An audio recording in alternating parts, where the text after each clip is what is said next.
Welcome back to the series where we're looking at the films in the Beethoven film franchise. This time we're looking at Beethoven's Fourth, which came out in 2001, just 1 year after the previous film. The story follows the other Newton family again, in a film which follows the same sort of storyline as Garfield 2, just with dogs. So basically Beethoven gets mixed up with another dog who looks exactly like him, but it comes from like a rich family and is all well-mannered. Beethoven's Fourth is a ridiculously, awfully slow film, which nothing of any significance takes place. It follows Beethoven's Third, averagely as expected, but it doesn't conclude this year that the other Newtons were looking after him for. They do reference it. They do reference it saying, oh, you know, it's not for that long we have to keep him.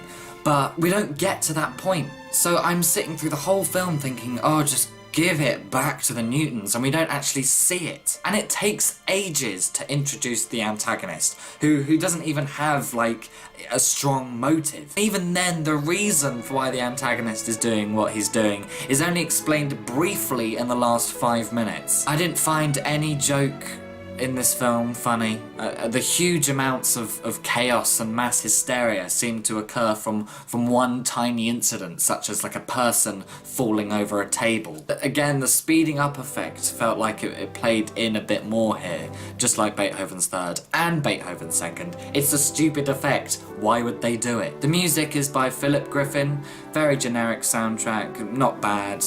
Beethoven's theme appeared once or twice, just like Beethoven's Third. On Rotten Tomatoes, the film got 0% again for all critics, and the tomatometer is not available for top critics.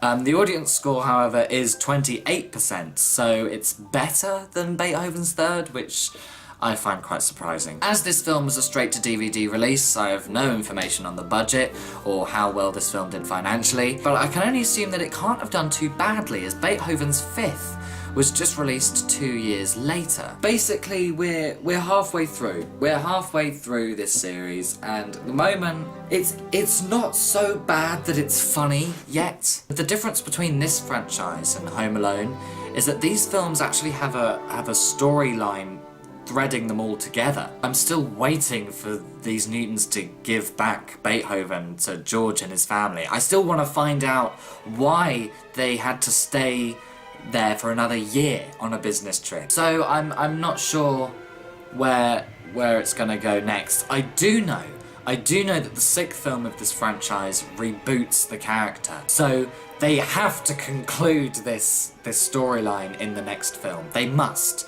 They have to, otherwise it'll just be left open air and we'll have to assume that George and his family are stuck in Europe for forever. Anyway, we'll find out next time when I'll be looking at Beethoven's Fifth. If you have seen this film, let me know in the comments. What did you think of it? You know what? I actually doubt many of you have. Yeah. Anyway, thank you for watching this video. Goodbye.